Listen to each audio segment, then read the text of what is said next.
Hello friends, welcome back to my channel English with Selim. আজকের এই ভিডিওটিতে আমি আলোচনা করতে চলেছি ক্লাস 10-এর the passing away of Bapu, যেটি লিখেছেন নয়নতারা সেহগাল। তো এই লেসনটির ইউনিট 3 নিয়ে আমি আলোচনা করব। তো তার আগে বলবো বন্ধুরা, যারা এখনও পর্যন্ত আমার চ্যানেলটি সাবস্ক্রাইব করোনি তারা অবশ্যই করে সাবস্ক্রাইব করে নাও এবং পাশে থাকা বেল আইকনটিকে হিট করো, যাতে করে আমার পরবর্তী আপলোডেড ভিডিওগুলোর নোটিফিকেশান তোমরা সবার প্রথম পেয়ে যাও। তো চলো বন্ধুরা, আর কথা বাড়িয়ে লাভ নেই, আজকের মেন টপিকে চলে যাই। Unit 3, some days after the funeral, অর্থাৎ অন্ত্যেষ্টিক্রিয়ার কিছুদিন পরে, a special train to Gandhiji's ashes to Allahabad, একটা বিশেষ ট্রেনে গান্ধীজির চিতার ছাই এলাহাবাদে নিয়ে আসা হয়েছিল।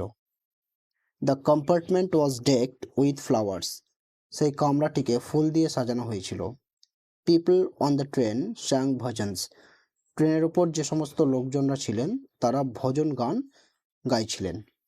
People did not weep anymore, লোকজনরা আর কান্নাকাটি করছিলেন না। ফর দে কুড ফিল, কেননা তারা অনুভব করতে পারছিলেন গান্ধীজির প্রেজেন্স, অর্থাৎ গান্ধীজির উপস্থিতি, amid the flowers and the songs, গান এবং ফুলের মধ্যে।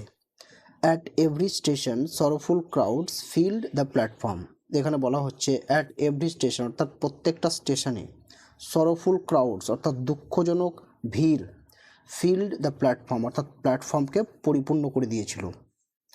অ্যামিড সং অ্যান্ড প্রেয়ার, গান এবং প্রার্থনার মধ্যে দিয়ে, দ্য ট্রেন রিচড এলাহাবাদ, ট্রেনটি এলাহাবাদে পৌঁছেছিল। দি অ্যাসেস ওয়ার ইমার্জড, সেই চিতার ছাইগুলোকে বিসর্জন দেওয়া হয়েছিল। ইন দ্য গ্যাঞ্জেস, অর্থাৎ গঙ্গায়। হোয়ার আ হিউজ ক্রাউড, যেখানে একটা বিরাট ভিড়, হ্যাড গ্যাদার্ড, জড়ো হয়েছিল। অ্যাট দ্য ব্যাঙ্ক, সেই গঙ্গার তীরে। Afterwards we all went back to Delhi, তারপরে আমরা সবাই দিল্লিতে ফিরে চলে গিয়েছিলাম। ব্যাক ইন দিল্লি, দিল্লিতে ফিরে। আই ফেল্ট অ্যাট সি, অর্থাৎ আমি হতাশা অনুভব করলাম।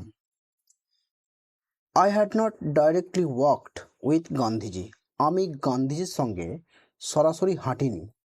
গন to prison at his called, তার ডাকে সাড়া দিয়ে আমি কখনো জেলেও যাইনি। Or made any sacrifice for my country, বা আমার দেশের জন্য কোনো আত্মত্যাগ বা কোনো বলিদানও করিনি।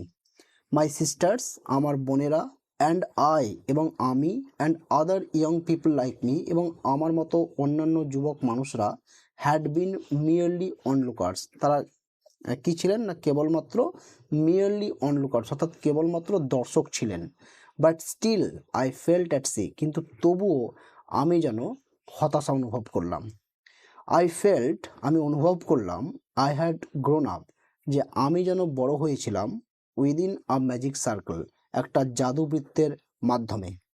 উইথ বাপুজ পাসিং অ্যাওয়ে, বাপুজির মারা যাওয়ার সাথে সাথে, আই ফেল্ট, আমি অনুভব করলাম, দ্য ম্যাজিক সার্কেল হ্যাড ভ্যানিসড, যে ওই জাদুবৃত্তটা উধাও হয়ে গেল।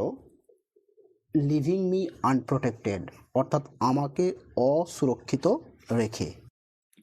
With an effort I রাউজড myself, প্রচেষ্টা সহকারে আমি নিজেকে জাগালাম।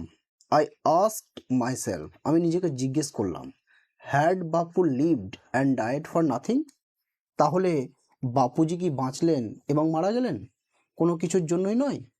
তার জন্ম, তার বেঁচে থাকা, তার মৃত্যু, তার আন্দোলন, এগুলি কি সম্পূর্ণভাবে তাহলে অর্থহীন? How could I so easily lose courage, আমি এত সহজে কিভাবে সাহস হারিয়ে ফেলতে পারি। When he was no longer দেয়ার, যখন তিনি আর নেই, অর্থাৎ তিনি যখন আর বেঁচে নেই, তখন আমি কিভাবে আমার সাহস হারিয়ে ফেলবো এত সহজে। My values were not so weak, আমার মূল্যবোধ অতটাও দুর্বল ছিল না।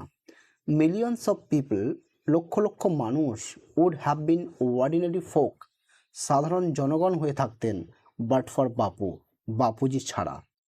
হি ব্রট দেম, তিনি তাদেরকে বার করে নিয়ে এসেছিলেন, আউট অফ ইনডিফারেন্স, উদাসীনতার জগৎ থেকে, ঠিক আছে, তাহলে তিনি তাদেরকে উদাসীনতার জগৎ থেকে বার করে নিয়ে এসেছিলেন। And awakened them to one another suffering, এবং একে অপরের দুঃখ কষ্টের প্রতি জাগিয়ে তুলেছিলেন, অর্থাৎ তাদের মধ্যে সহমর্মিতা বোধ নিয়ে এসেছিলেন। What if now Bapu is গন? তো এখন কি হলো? বাপু নাই তো তাতে কি হলো? উই ওয়ার স্টিল দেয়ার, আমরা তো রয়েছি। ইয়ং, আমরা হচ্ছি যুব সম্প্রদায়। স্ট্রং, শক্তিশালী। অ্যান্ড প্রাউড, এবং আমরা গর্বিত। To bear his banner before us, আমাদের সামনে তার আদর্শের পতাকা বহন করে নিয়ে যেতে আমরা গর্বিত। বাপু হ্যাড পাস্ট অ্যাওয়ে, বাপুজি মারা গেছেন।